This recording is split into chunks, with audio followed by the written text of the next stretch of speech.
Hi student, कैसे हैं? आज हम 12th क्लास के लिए एक रिवीजन में एक चैप्टर डाले हैं, ठीक है, जिसका नाम है इंक्रीजिंग और डिक्रीजिंग। और इसको हम एकदम संक्षिप्त तरीके से ऐसे बताते हैं कि आपको प्रॉब्लम आसानी से बन जाएगा और कोई दिक्कत नहीं होगा, ठीक है। तो हमारा जो कंसेप्ट का नाम है वो क्या है? इंक्रीजिंग एंड डिक्रीजिंग, ठीक है। सबसे पहले देखो, मैं जो डिस्कस करूंगा वो ग्राफ पर डिस्कस करूंगा, क्लियर है? देखिए, सबसे बड़ा चीज यहाँ इंक्रीजिंग फंक्शन की बात होती है। इंक्रीजिंग फंक्शन, इंक्रीजिंग फंक्शन का अर्थ होता है कि इंक्रीज करेगा, डिक्रीज नहीं करेगा। यानी ग्राफ कोई जरूरी नहीं कि वह इंक्रीज करे, केवल इंक्रीज करे, वो हो सकता है कि कांस्टेंट भी हो सकता है, यानी फंक्शन हमारा कांस्टेंट भी हो सकता है, क्लियर है? तो सबसे पहला चीज है कि इंक्रीजिंग फंक्शन का ग्राफ कैसा होगा। थोड़ा देखिए ग्राफ कैसा होगा। मैं एक रूप बता रहा हूँ ग्राफ का, ठीक है। सबसे पहला चीज है जैसे इंक्रीज किया, ठीक है, कोई फंक्शन है जो इंक्रीज किया, इंक्रीज करने के बाद ये parallel to the X axis हो गया, कांस्टेंट हो गया, ठीक है। कांस्टेंट होने के बाद ये क्या हो गया? फिर ये इंक्रीज किया, क्लियर है?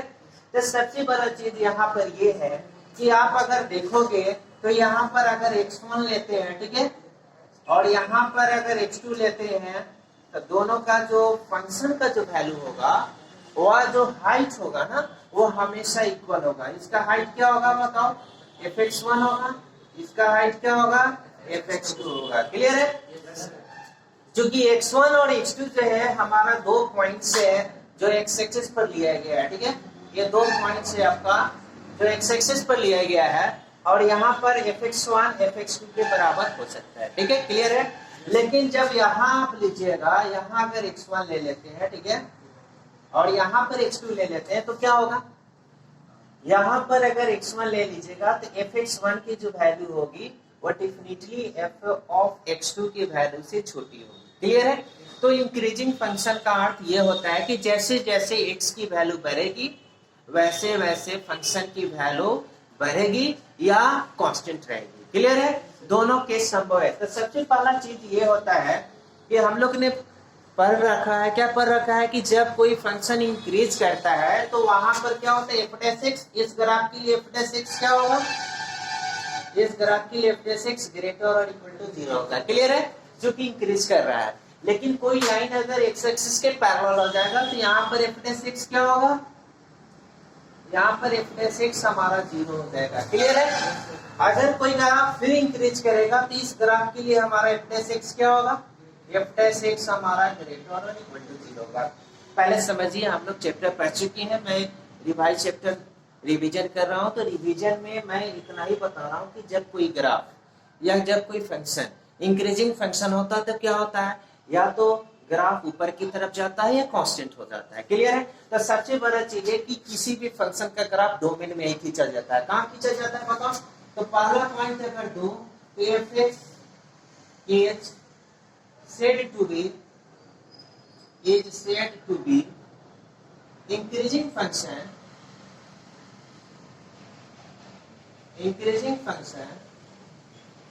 in its domain yes, domain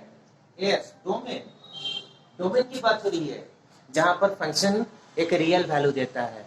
वह x का रियल वैल्यू जिस पर हमारा जो फंक्शन होता है रियल वैल्यू देता है, तो x के रियल वैल्यू के सेट को ही डोमेन कहा जाता है, क्लियर है? तो डोमेन में इंक्रीज करेगा कब? अब सबसे बड़ा चीज कब इंक्रीज करेगा? तो देखो ग्राफ पे देखो, ग्राफ पहला केस में क्या है? f(x) ग्रेटर देन 0 होगा, ठीक है, इक्वल हटाओ, इक्वल तो यहाँ आया है। फिर यहाँ देखो, यहाँ पर क्या है? यहाँ पर f(x) ग्रेटर देन 0 है। पूरे इंक्रीजिंग के लिए ग्रेटर और इक्वल टू 0 होता है, लेकिन इस ग्राफ के लिए f(x) ग्रेटर देन 0 होगा, इसके लिए f(x) इक्वल टू 0 होगा, और इसके लिए f(x) ग्रेटर देन 0 होगा, क्लियर है? तो इफ कब होगा? इफ की बात होगी तो क्या होगा? f(x) ग्रेटर और इक्वल टू 0, क्लियर है? तो इंक्रीजिंग फंक्शन के लिए सबसे पहले जो f(x) है उसको पॉजिटिव होना पड़ेगा, किसके लिए? For all x belongs to domain of f, clear है? पूरे डोमेन में एफ डैश एक्स की वैल्यू या तो ग्रेटर देन 0 होनी चाहिए या हमारा 0 होना चाहिए। अगर इसी को हम दूसरे तरह से डिफाइन करें तो कैसे डिफाइन करेंगे? देखिए यहाँ पर कैसे डिफाइन कर रहे हैं, F X is said to be increasing function, ये शॉर्ट में लिख रहे हैं इंक्रीजिंग फंक्शन, ठीक है, शॉर्ट है increasing function in its domain, in its domain, yes, in its domain if x1 is smaller than x2। अब देखो यहाँ ग्राफ से देखो, अगर x1 x2 से छोटा है तो क्या है, x1 का जो हाइट है वो x2 के बराबर हो सकती है या x1 और x2 में क्या बता रहे हैं कि x1 और x2 का हाइट बराबर हो सकता है या x1 का हाइट x2 से छोटा होगा, क्योंकि x2 की जो वैल्यू है x1 से बड़ी है, ठीक है। तो सबसे बड़ा चीज यहाँ पर है कि x1 जब x2 से छोटी होगी तो क्या होगा, x1 x2 से छोटी होगी तो क्या देगा, ये देगा कि फंक्शन ऑफ x1, ठीक है, छोटा और बराबर होना चाहिए फंक्शन ऑफ x2। अब कहिएगा सर बराबर क्यों लगा है? बराबर इसलिए लगाया है कि हो सकता है फंक्शन कांस्टेंट हो जाए, और जब फंक्शन कांस्टेंट होगा तो हो सकता है कि बराबर हो जाए। क्लियर है? कोई दिक्कत नहीं है, तो समझने की कोशिश कीजिए, और यही हमारा इंक्रीजिंग फंक्शन कहलाता है, कोई दिक्कत नहीं है। अब देखो यहाँ पर सबसे बड़ा चीज है, इंक्रीजिंग फंक्शन के बाद जो वर्ड आता है वो आता है, देख लो ध्यान से देख लो, मैं इसी को चेंज करूंगा। अगला जो आता है वो आता है स्ट्रिक्टली इंक्रीजिंग फंक्शन, ठीक है। देखो कोई अगर वर्ड बोलता है कि स्ट्रिक्ट माने क्या होता है कि माने डिसिप्लिन मैनर। अब ऐसा नहीं कि कुछ भी हो जाए, ऐसा नहीं होना चाहिए। इंक्रीज करना है तो इंक्रीज ही करे, कांस्टेंट नहीं हो। स्ट्रिक्ट वर्ड, अगर स्ट्रिक्ट वर्ड इंक्रीज के पीछे लगा है, इसका अर्थ है कि केवल इंक्रीज होना चाहिए, वो पैरेलल नहीं होना चाहिए। क्लियर है? या वो एक कांस्टेंट फंक्शन नहीं देना चाहिए। क्लियर? तो सबसे पहला चीज यहाँ पर ये है कि अगर हम स्ट्रिक्टली, ध्यान दो, स्ट्रिक्टली इंक्रीजिंग फंक्शन को अगर डिस्कस करें, ध्यान दीजिए, ग्राफ से डिस्कस करते हैं, तो सबसे पहले क्या होगा, ध्यान दीजिए, ये जो होगा आपका ओरिजिन है, ये आपका ग्राफ है। देखिए ग्राफ क्या कर रहा है, कहीं पैरेलल हुआ नहीं हुआ, ये ग्राफ जो होगा स्ट्रिक्टली इंक्रीजिंग होगा। और याद रखिएगा अगर यहाँ x1 लीजिएगा तो x1 का जो हाइट होगा वो x2 से हमेशा छोटा होगा। क्लियर है? yes. लेकिन सबसे बड़ा चीज ये होता है कि f' जो होगा हमेशा पॉजिटिव होगा। क्लियर? यहाँ इक्वल टू 0 नहीं होगी, इक्वल टू 0 हो सकती है एक पॉइंट पर हो सकती है, एक से, जैसे कोई ओरिजिन से अगर पास करेगा, अगर कोई ओरिजिन से पास कर गया तो हो सकता है कि इक्वल हो जाए, लेकिन एक से ज्यादा पॉइंट पर इक्वल नहीं होना चाहिए। क्लियर है? अगर f' अगर एक पॉइंट पर 0 आता है तब भी वह स्ट्रिक्टली इंक्रीजिंग ही होगा। क्यों? लेकिन क्यों होगा? इसलिए क्यों, ग्राफ हो सकता है वहां से शुरू हो, ग्राफ अगर शुरू होगा तो कहीं ना कहीं से शुरू करेगा, तो हो सकता है कि f' 0 हो जाए। तो इसका अर्थ यह नहीं होता है कि वो स्ट्रिक्टली नहीं होगा, लेकिन अगर एक से ज्यादा पॉइंट पर आ जाता है तो समझ जाओ कि पैरेलल हो जाएगा, और जब पैरेलल होगा तो स्ट्रिक्टली नहीं लगेगा, वह इंक्रीजिंग लगेगा। क्या लगेगा? अब बताओ इसके केस में f' क्या होगा बाबू?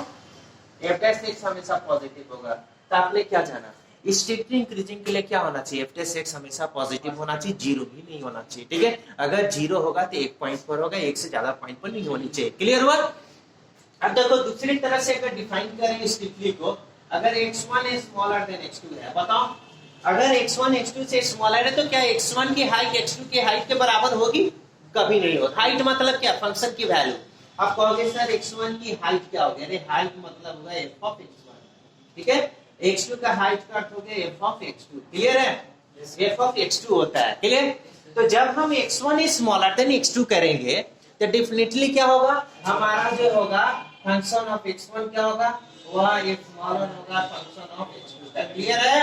Yes sir. बहुत सही है, कोई बात नहीं है। स्ट्रिक्टली इंक्रीजिंग में देखो ये सबसे बड़ा इंपॉर्टेंट चीज है, और याद रखना दो डिफिनीशन आपका याद रहना चाहिए, एक तो इस फॉर्म में रहना चाहिए और एक f' के फॉर्म में याद रहना चाहिए। ठीक है? अब बताओ इंक्रीजिंग हो गया, स्ट्रिक्टली इंक्रीजिंग हो गया, अब हमारा वर्ड कौन सा आएगा? Decreasing.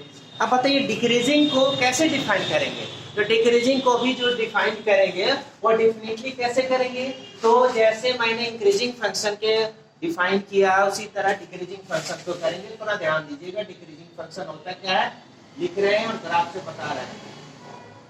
Decreasing function, decreasing function को अगर ग्राफ से देखा जाए तो क्या होगा, अगर बाय चांस कोई डिक्रीज हो रहा है, ठीक है, डिक्रीज होने के बाद क्या होगा, ये पैरेलल हो गया, क्या हो गया, पैरेलल हो गया। अब देखो सबसे बड़ा चीज है, जब पैरेलल हुआ तो यहाँ पर तो f' क्या हो गया, स्मॉलर देन 0 होगा, क्योंकि ग्राफ तो हम लोग पढ़ रखे हैं ना कि जब भी कोई ग्राफ डिक्रीज करता है तो क्या होता है, f' हमेशा स्मॉलर होता है। लेकिन जब कोई पैरेलल होता है तो क्या होता है, f' क्या होता है बाबू, f' इक्वल टू 0 होता है। यानी डिक्रीजिंग फंक्शन के लिए पहला कंडीशन क्या आया बताओ, डिक्रीजिंग फंक्शन के लिए पहला कंडीशन आया कि f' स्मॉलर और इक्वल टू 0 होना चाहिए। फॉर ऑल x कहां से लेंगे, इसके डोमेन से लेंगे, कहां से लेंगे, डोमेन से, यानी x जो होना चाहिए बिलोंग्स टू df होना चाहिए। क्लियर है, तो याद रखिएगा पहला डिफिनेशन। लेकिन सेकंड डिफिनेशन की अगर बात करें तो क्या होगा, x1 अगर x2 के स्मॉलर है तो बताइए इसका हाइट क्या होगा, इसका हाइट हमेशा बड़ा होगा, क्योंकि जैसे जैसे x की वैल्यू बढ़ती है वैसे वैसे ग्राफ जो है नीचे की ओर जाता है। तो यहाँ पर क्या होगा, ग्रेटर और इक्वल टू क्या होगा, f ऑफ x2 होगा। क्लियर है, यहाँ देखो, यहाँ अगर x1 ले लेता है, देखो यहाँ x1 ले लेता है और यहाँ पर x2 ले लेता है, बताओ तो क्या होगा, x1 का हाइट x2 से बड़ा है या छोटा है, देखो यहाँ x1 का हाइट जो है x2 से बड़ा है ना, तो डिक्रीजिंग फंक्शन में यही होगा, इक्वालिटी साइन भी होल्ड करेगा। क्लियर है, अब देखो ये तो हो गया। इसके होने के बाद हमको स्ट्रिक्टली वर्ड आता है, स्ट्रिक्टली, ये strictly decreasing function, strictly decreasing function क्या होता है देखिए,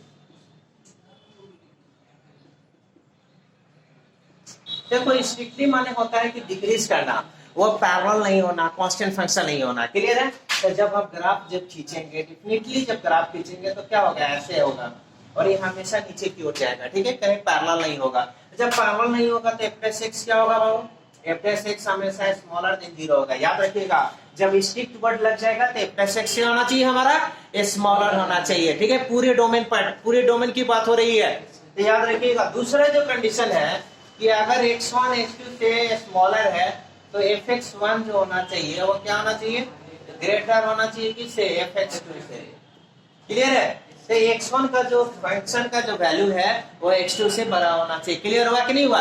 अब देखो कुछ एग्जाम के लिए हम बता रहे हैं, ये सब चीज तो याद रखोगे तो बहुत हो सके 2 ऑब्जेक्टिव बन भी जाए।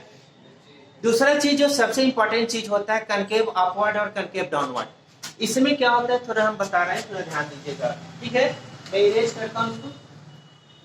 देखो इसमें जो इंपॉर्टेंट चीज आता है, तो ऑब्जेक्टिव में पूछा जा सकता है, कोई ग्राफ देगा और कहेगा कि कनकेव अपवर्ड है तो क्या कंडीशन हो गया, ग्राफ में d2y/dx² की वैल्यू क्या है। अब देखो कोई अगर ग्राफ खींचा, ठीक है, इस तरह से खींचा, अब कहेगा कि भाई एक को ऐसा नेचर है, तो याद रखना जब कोई भी चाहता है ये जो ऐसा उठा हुआ रहेगा ना तो कनकेव डाउनवर्ड होगा, ठीक है, ये वाला। अगर ऐसा नीचे की ओर रहेगा ना तो ये क्या होगा, ये हमेशा कनकेव अपवर्ड होगा। तो बताइए ये फिगर कैसा होगा, ये अगर पूछे तो क्या बताओगे, ये कनकेव अपवर्ड है, सही है ना। जब कनकेव अपवर्ड है तो यहाँ पर क्या होना चाहिए, पॉजिटिव होना चाहिए, नेगेटिव होना चाहिए, पॉजिटिव होना चाहिए। लेकिन जब ये ग्राफ ऐसा रहेगा ये क्या कहलाएगा, कनकेव। अगर ऑब्जेक्टिव में क्वेश्चन अगर आपको दे तो ध्यान रखिएगा कि क्या कंडीशन होगा। तो कनकेव डाउनवर्ड के केस में क्या होगा बाबू, f'(x) क्या होगा, स्मॉलर देन 0 होगा। अब देखो क्योंकि इंक्रीजिंग ग्राफ है, पूछेगा कि what is the sign of f'(x), क्या बताओगे, f'(x) क्या है बाबू, f'(x) पॉजिटिव है। कोई बताएगा इसी कंडीशन में पूछेगा कि बताओ इस कंडीशन में क्या है, तो यहाँ भी f'(x) क्या है, पॉजिटिव है, क्योंकि इंक्रीजिंग ग्राफ है। ग्राफ को देखिएगा, इंक्रीजिंग होगा तो f'(x) पॉजिटिव, अगर कनकेव अपवर्ड होगा तो f'(x) क्या होगा, पॉजिटिव होगा। देखो कनकेव अपवर्ड को ही कन्वेक्स डाउनवर्ड भी कहते हैं, क्या कहते हैं, कन्वेक्स डाउनवर्ड कहते हैं। क्लियर हुआ, तो कन्वेक्स डाउनवर्ड के लिए भी f'(x) क्या होगा, पॉजिटिव होगा। और इसको क्या कहते हैं, कन्वेक्स अपवर्ड कहा जाता है। क्या कहा जाता है, कन्वेक्स अपवर्ड। अब बताओ कन्वेक्स अगर अपवर्ड होगा, डिफिनेटली अगर अपवर्ड होगा तो इस केस में क्या होगा, इस केस में आपका एफ डॉट डैश एक्स क्या होगा, वह हमेशा स्मॉलर देन 0 होगा। क्लियर हुआ कंसेप्ट। अब देखो ये थ्योरी जानने के बाद सबसे पहले आता है प्रॉब्लम की बात आती है।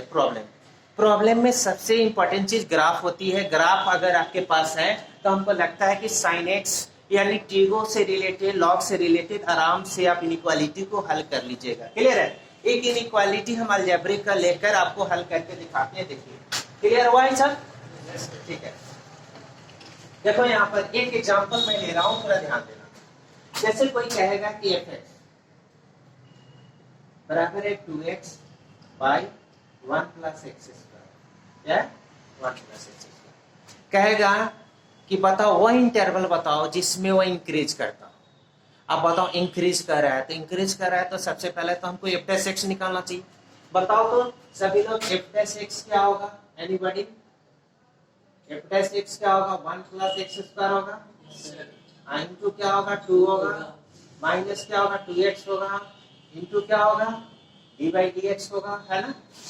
और क्या होगा 1 प्लस एक्स स्क्वायर होगा, अब बटा क्या होगा 1 plus X square whole square. कौन सा फार्मूला लगा पता चला ना, कौन सा फार्मूला लगा से बता देते हैं। डी बाई डी एक्स हुआ, यहाँ पर क्या हुआ यू बटा वी हुआ, क्या हुआ V U by D X, सही है। माइनस क्या होगा U D by D X, इस फार्मूला को मैंने लगाया, ठीक है, ध्यान दीजिएगा। अब बताइए इसको जब तोड़िएगा तो क्या आएगा, इतना आएगा 2 प्लस क्या आएगा 2x स्क्वायर, सही है। माइनस क्या आएगा 2x, 1 का 0 हो गया, x स्क्वायर का क्या होगा फिर 2 इंटू 2x हो गया, सही है ना। बटा क्या हो गया 1 प्लस एक्स स्क्वायर, क्या हो जाएगा यहाँ पर ये 4x स्क्वायर हो गया, यानी 2 माइनस क्या होगा 2x स्क्वायर, सही है। बटा क्या हो गया 1 plus X square, 1 plus X square का होल स्क्वायर, वेरी गुड। यहाँ 1 प्लस एक्स स्क्वायर का होल स्क्वायर। अब देखो यहाँ तक आने के बाद इसको साइन स्कीम हम समझा चुके हैं। देखो ये पॉजिटिव होता है हमेशा, याद रखना। साइन स्कीम मतलब क्या होता है कि हम एक ऐसा ग्राफ बनाए जिसका साइन पता नहीं, उस पर साइन को पता करें, ठीक है। तो सबसे बड़ा चीज है कि 1 प्लस एक्स स्क्वायर का साइन तो पता नहीं है कि ग्रेटर देन 0 होता है। इसको तो छोड़िए, आपको ध्यान किस पर होना चाहिए, 2 माइनस 2x स्क्वायर पर होना चाहिए। यानी साइन स्कीम जो होना चाहिए वो किसका होना चाहिए, 2 माइनस 2x स्क्वायर का होना चाहिए। क्लियर है, क्योंकि ये तो पॉजिटिव है, इसका कोई रोल नहीं है इनइक्वालिटी में, इसलिए इसको हटा दिए। अब हम किस पर फोकस हो गए, 2 माइनस 2x स्क्वायर पर। यहाँ से आप एक काम करिए, इसको इक्वल टू 0 करके पॉइंट निकालिए। 2 माइनस 2x स्क्वायर बराबर 0 हुआ। बताओ x स्क्वायर का वैल्यू क्या आएगा, 2 बराबर क्या आया 2x स्क्वायर आया, सही है ना। फिर क्या हुआ 2, ये डिवाइड करेंगे 2 बाई 2 कितना होगा 1, फिर क्या होगा x स्क्वायर आया, ठीक है। चलो x का वैल्यू क्या आया प्लस माइनस 1। ये क्रिटिकल पॉइंट्स कहलाते हैं। कौन सा पॉइंट कहलाते हैं, तो अगर आपसे क्रिटिकल पॉइंट्स पूछे तो याद रखिएगा क्रिटिकल पॉइंट्स मींस जहां एफ टेस्ट एक्स 0 भी होता है, ठीक है। ये हमारे 2 क्रिटिकल पॉइंट्स हैं, इसको हम लोग क्या करेंगे रियल लाइन पर डालेंगे, फ्रेम से डालेंगे। क्या होगा यहाँ -1 होगा, यहाँ क्या होगा 1 होगा। क्योंकि हमारा डिनोमिनेटर से कोई भी पॉइंट नहीं मिला है, इसलिए डिनोमिनेटर पर ध्यान नहीं देना। आप बताओ एक्स स्क्वायर का कोएफिशिएंट यहाँ नेगेटिव है या पॉजिटिव है, नेगेटिव है। यहाँ नेगेटिव लिखेंगे राइट साइड में, पहले यहाँ नेगेटिव रखेंगे। चूंकि ये क्वाड्रेटिक है, 2 मिल चुका है, इसलिए हमारा साइन अल्टरनेट भागना चाहिए। नेगेटिव के बाद क्या होगा पॉजिटिव के बाद क्या होगा, क्लियर हुआ। अब देखो तो एफ टेस्ट एक्स कहां से कहां पॉजिटिव है, थोड़ा बताओ तो हम लोग को। एफ टेस्ट एक्स ग्रेटर और इक्वल टू 0 फॉर ऑल, कहां x बिलोंग्स टू -1 से क्लोज होगा या ओपन होगा, क्लोज होगा या ओपन होगा। यानी इस इंटरवल में हमारा एफ एक्स क्या करेगा, इंक्रीज करेगा। क्या करेगा, एफ एक्स हमारा इंक्रीज करेगा। क्लियर हुआ, किस इंटरवल में, -1 से 1 में। अब बताओ एफ टेस्ट एक्स कहां स्मॉलर होगा, हाँ क्या होगा -∞ से -1 क्लोज क्यों लिए? क्योंकि इक्वल टू 0 भी लगा हुआ है, यूनियन क्या होगा 1 से इंफिनिटी। क्लियर हुआ? और देखिए ध्यान से रखिएगा, ये तो इंक्रीजिंग और डिक्रीजिंग की बात हो गई। अगर हमको केवल स्ट्रिक्टली निकालना होगा तो कैसे करेंगे? मिटा दे? ठीक है, थैंक यू। अब देखो साइन स्कीम से आप पता करो कि f' पॉजिटिव कहां से कहां होता है। f' पॉजिटिव होगा for all x belongs to, देखो तो कहां से कहां है, ओपन इंटरवल होगा ना, -1 से क्या होगा 1। क्लियर है? देखो यहाँ बिलोंग्स टू का साइन है, ठीक है। अब देखो f' स्मॉलर देन 0 कहां पर होगा? ऐसे भी दे सकता है, याद रखिएगा r माइनस, ठीक है, r माइनस क्या होगा बताइए, क्लोज इंटरवल -1 से 1, ये भी दिया जा सकता है। क्लियर रखिएगा, ठीक है। तो x बिलोंग्स टू का साइन दीजिएगा r माइनस, और इसको लिखने का दूसरा तरीका भी x बिलोंग्स टू क्या होगा -∞ से कहां तक -1, सही है ना। ओपन या क्लोज? ओपन। यूनियन क्या होगा 1 से इंफिनिटी। क्लियर हुआ? आज ये टॉपिक क्लियर हुआ आपका? मैंने शॉर्ट में आपको इंक्रीजिंग और डिक्रीजिंग का कंसेप्ट देने की कोशिश किया है, ठीक है। Thank you.